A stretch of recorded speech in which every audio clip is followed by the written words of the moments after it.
झाली पाहिजे हो, तेव्हा आपण भगवंतापर्यंत पोहोचू शकतो. बघा पाणी आहे, हे पाणी जर आमचे माऊली याच्यात ज्ञानेश्वरी सांगतात, पाणी जर मिरचीच्या शेताला गेलं तर ते कसं होतं, तिखट होतं.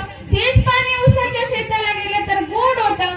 मग बघा, जैसे जीवनाची उदक मिर्या माझी तिखा आणि उसा माझी गोड, म्हणजे उसामध्ये गोड होतं, मिरचीच्या याच्यात तिखट होतं.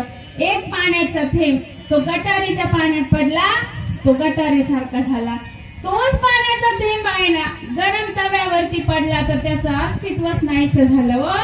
पण त्याच गरम पाण्याच्या थेंबाने, म्हणजे पावसाच्या थेंबाने कशाची संगत केली, मोत्याची शिंपल्याची संगत केली, त्याचा काय बनला, मोती बनला मोती. मग तसं आपण सुद्धा संगत कोणाची करावी, चांगल्या माणसाची संगतीत जावं, मग आपल्याही जीवनाचं कल्याण होईल. आणि संतांच्या संगतीत गेल्यावर सुद्धा आपल्या जीवनाचं कल्याण.